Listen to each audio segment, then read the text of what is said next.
그러니까 보면 윤석열이가 바보 아니야. 아니 바보 아니라니까 윤석열이 다 알고 있어. 아니 이거는 와. 윤석열 옆에 있는 사람들 사실 다 똑똑한 사람들이잖아요. 그리고 법조인으로 네. 훌륭한 사람들이라는 게 아니고 법조인으로 한평생 살았던 사람들인데 그냥 뭐 아무 얘기나 헛소리 하거나 그러진 않지. 빈틈을 찾아서 그거를 계속해서 찾아가는 과정으로 봐야 되는군요. 저는 그렇게 보고 있었습니다. 윤석열 하면 내란 우두머리 수괴 또는 뭐. 내란 수괴 그래서 사형 또는 무기징역 이런 얘기만 했는데 그렇죠. 그렇게 가면 안 된다. 그보다 훨씬 더 무거운 처벌인 혐의가 바로 반란죄다. 근데 검찰 특수본 저는 계속 강한 의심으로 쳐다봤는데 드디어 내용은 제가 꼬리를 잡았고 네. 계속 말씀드리지만 수사 관할권으로 왜 저렇게 혼란스럽게 했느냐. 두 가지였다. 하나는 증거를 오염시킨다. 권선동 강원랜드 사건. 아 권성동이. 네, 그 증거가 위법해서 무죄 나온 사건. 네. 그리고 또 하나는 수사 관할권 가지고 혼선을 줘서 결국 지연시킨다. 지금 지연되고 있지 않습니까? 네네네. 그 부분도 특검이 특히 오염된 증거, 수사 관할권 지금 여러 가지 말도 안 되는 주장을 지금 변호인들이 하지 않습니까? 아, 네. 그게 그냥 헛소리 짓거리는 게 아니군요. 다 본인들은 계획하에 하는 말이군요. 그렇죠. 그래서 특검이 또 하나 이 오염된 증거에 대해서도 방안이 필요하다. 와. 한동훈이를 나무랄 때 자꾸 말장난을 한다고. 네, 그랬잖아요. 말장난이라고 이게 말씀드렸죠. 그 정치 검사들의 특기야. 내가 말했잖아요. 무장이면 무장이고 비무장이면 비무장이지 실무장이 뭐냐고 했잖아요. 그렇지. 이렇게 말장난을 하는 거니까 그러니까요. 그런 것들이 다 네. 그 잔머리에서 나오는 맞아요. 전문가라는 것들이 옆에 붙어가지고. 맞아. 와. 힌트가 있었네 메시지가. 우리는 계속해서 윤석열 하면 내란 우두머리 수괴 또는 뭐. 내란 수괴 그래서 사형 또는 무기징역 무조건 선고받아야 된다 이런 얘기만 했는데 그렇죠. 그렇게 가면 안 된다. 그보다 훨씬 더 무거운 처벌인 혐의가 바로 반란죄다. 근데 반란죄라는 것은 군형법이거든요. 군형법.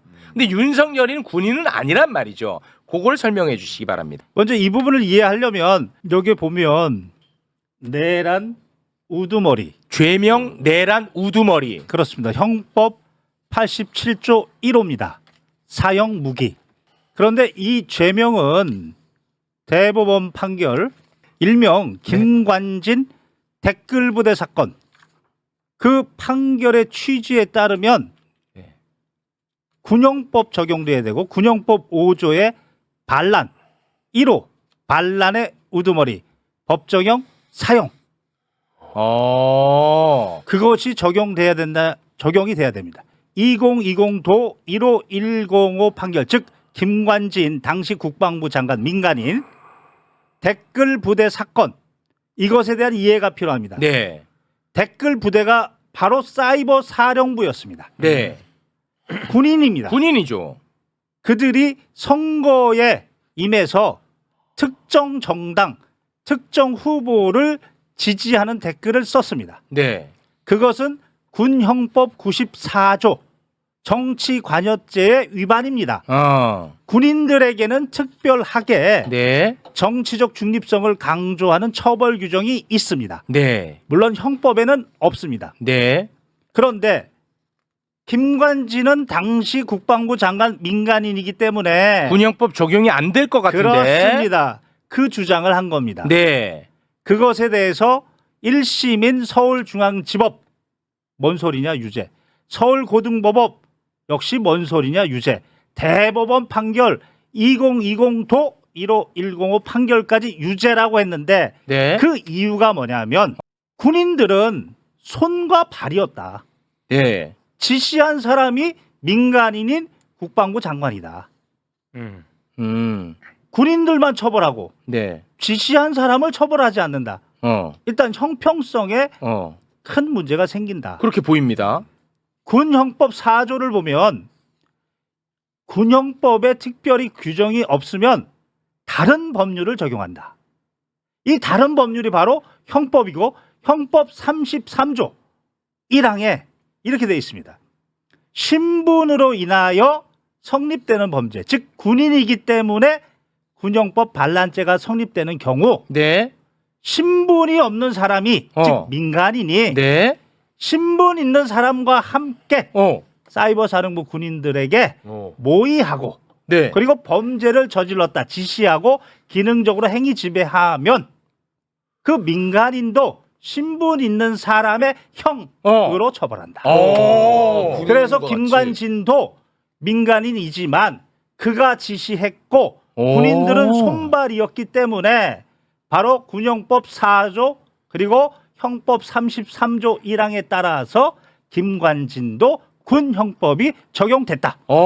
그 대법 판결이라는 말씀입니다. 그렇죠. 자, 그러면 윤석열도 민간인이지만 군형법의 처벌 대상자가 될 수 있다.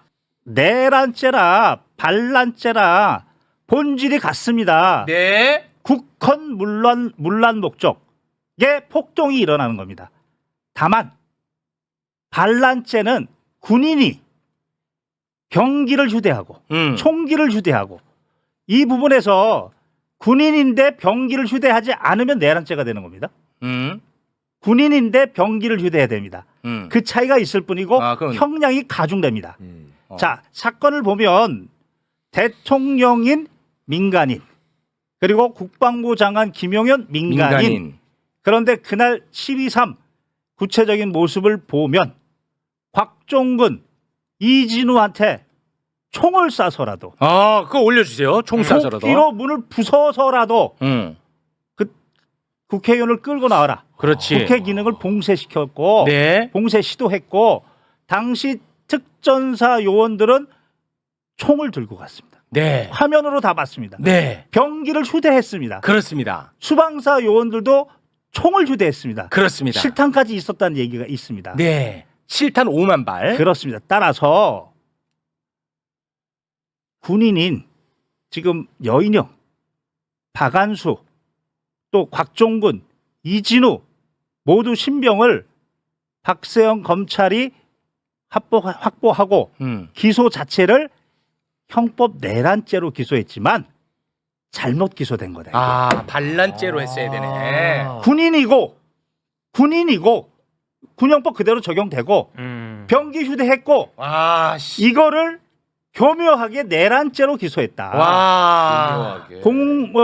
특검은 이 부분을 그 사실관계는 동일하고 법조 적용만 바꾸면 되기 때문에 공장 변경으로 가능하다. 그래서 네. 이 장군 4명에 대해서 그 실질에 맞는 군형법 반란죄 책임을 물으면 네. 그러면 이 사람들은 바로 윤석열과 김용현의 손과 발이었다. 그렇지. 그리고 지시한 사람이 윤석열, 김용현이었다. 네. 바로 김관질 대크부대 사건하고 똑같은 구조가 되는 거고 네. 군형법 4조 타고 형법 33조 군인 신분으로 인하여 반란죄가 성립하는 범죄에 있어서 네.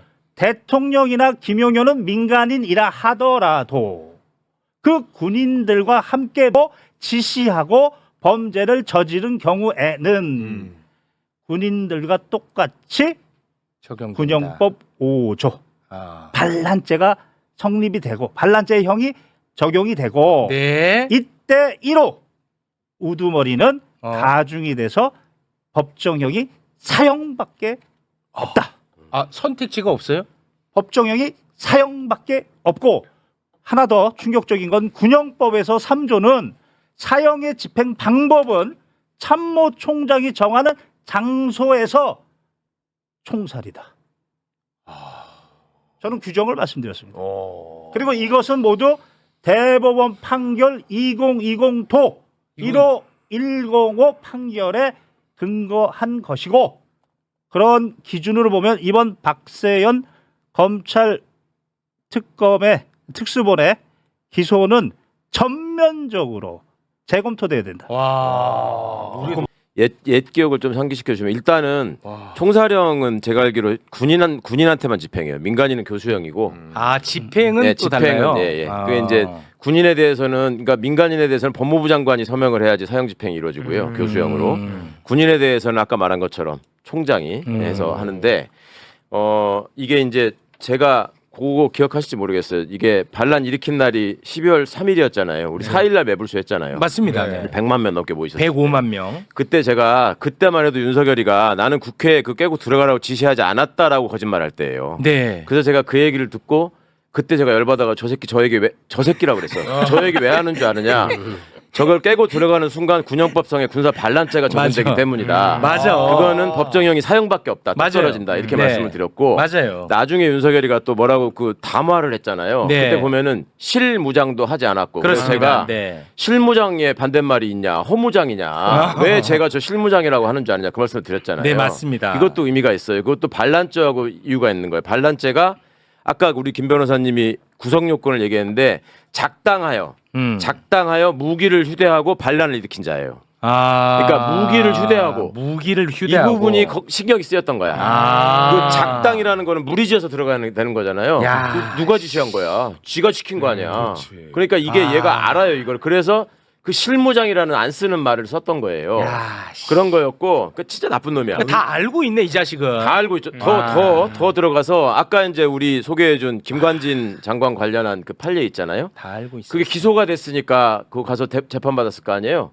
그 기소를 서울중앙지검에서 했거든. 네. 중앙지검장이 윤석열이야. 아. 지가 한 거야. 그러네. 대박. 그 다음에 대박. 대법원 가고 막 이래서 대법원까지 갔잖아요. 그때는 검찰총장이었어. 그리고 와, 나 지금 미친다. 얘기한 군형법상의 조항과 형법 33조 1항 이 부분은 공소장에다가 적용 법조로 써야 돼요.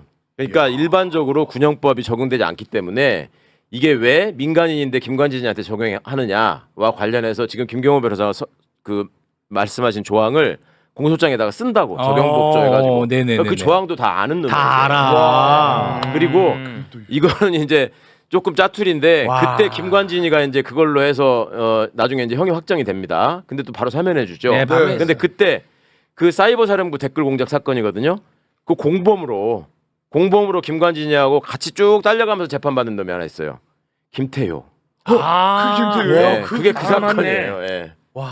그래서 김태효는 거기서 벌금형의 선고유예를 받았는데 그거를 바로 사면시키고 용산 대통령실에 임명해가지고 그때 시끄러웠잖아요. 예. 이 사건이야. 와 대박. 그러니까 너무나 다 알고 있는. 그러니까 보면 윤석열이가 바보 아니야. 아니 바보 아니라니까 윤석열이 다 알고 있어. 아니 이거는 와. 자세히 알고 있겠는데 아예 자세히 그냥. 알지. 본인이 완전 책임자네. 이야. 그러니까 뭐 물론 이걸 다 기억하고 있을 것이라는 보장은 없는데 술 먹느라고 바쁘니까 하여튼 지가 할 때 지가 서명해가지고 다 한 거기 때문에 아. 이건 나중에 발뺌할 길이 없어요. 그리고 예전에 전두환 노태우도 쿠데타 나고 군인 신분으로 재판받은 게 아니라 나중에 대통령 다 마치고 재판받았잖아요. 김영삼 때. 아. 그때도 사형 선고받고 1심에서 막 그랬잖아 전두환이가. 네. 그때도 민간인 신분이잖아요. 그때 그렇지. 군인 아니니까. 맞아. 그때도 민간인이잖아. 군사 반란죄가 적용됐다. 아, 군사 반란죄였어. 그러니까 이게 아. 역사의 아이러니라는 게 육법당을 박정희가 씨를 뿌리고 선생님 민정당 때 전두환이가 육법당으로 해서 민정당을 만든 거잖아요. 그때 전두환이가 처음 적용받았던 육법당에 육사와 서울법대가 저질렀던 그 반란의 그 사례가 네. 이제 서울법대 내란과 나온 놈이 후계가 돼가지고 반대가 돼가지고 또 적용받는 거예요. 와. 이거는 우리 그 두 법조인 분들이 과잉 해석하는 게 아니고. 그러니까요. 아, 진짜 네. 맞지. 이건 뭐 과잉 해석도 아니고 과장도 아닙니다. 그냥 오직 법리에 의해서 해설을 해주셨을 뿐입니다. 맞죠? 한 말씀만 더 충격적인 내용을 말씀드리겠습니다. 총살보다 더 충격이 있을까요? 박세현 박세현. 검찰 특수본도 네. 이 형법 33조 공범과 신분의 법리를 잘 알고 있다.